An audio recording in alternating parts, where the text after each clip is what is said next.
নমস্কার। আজ আমি শোনাবো ফুল আর পাখির কাহিনী।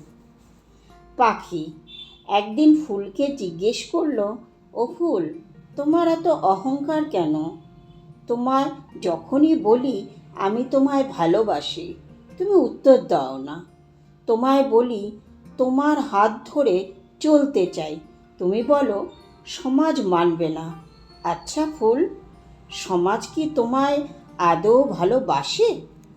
ফুল বলে, আমার পরিবার আছে। পাখি বলে, তোমার পরিবার তোমার জন্য কি করে রোজ? ঝড় জল বৃষ্টি সব কিছু তো তুমি একাই বহন করো। তাই চলো আমার হাত ধরো, একদিনের জন্য আমরা দুজনে অনেক মন খুলে গল্প করব, হাতে হাত রেখে ঘুরবো। ফুল পাখিকে বলে উঠল, তোমার বয়স হয়েছে, তোমার পরিবার তুমি ছাড়তে পারবে না। পাখি তখন বলে উঠল, পরিবার দেখতে দেখতে আমার ইচ্ছেগুলো জলে ভাসিয়ে দিয়েছিলাম, কিন্তু এখন মনে হয় জানো ফুল, তুমি আর আমি একই বাগানে থাকব, যে বাগানে আমরা দুজন দুজনের কথা ভাবব।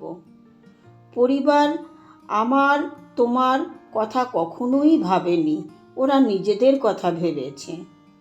এ কথা শুনে ফুল ভাবল, কথাটা তো ঠিকই বলেছে পাখি। আমার সত্যি খুব অহংকার নিজেকে নিয়ে। এবার পাখির কথাগুলো একটু ভাবা উচিত।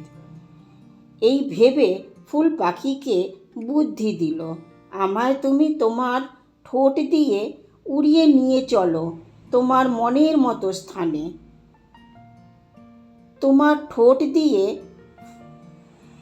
তুলে নিয়ে চলো আমায়, দুটো পাখা মেলে আমরা অনেক দূরে উড়ে চলে যাই নিজেদের মতো।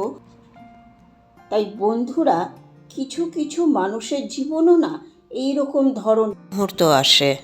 সংসার দেখতে দেখতে নিজেদের খুশিগুলো আমরা জলে ভাসিয়ে দিই। সময় থাকতে একটু শখগুলো পূরণ করে নিন, পরে আফসোস করবেন কি করলাম জীবনে। কলমে পাখি, কণ্ঠে জয়া দে।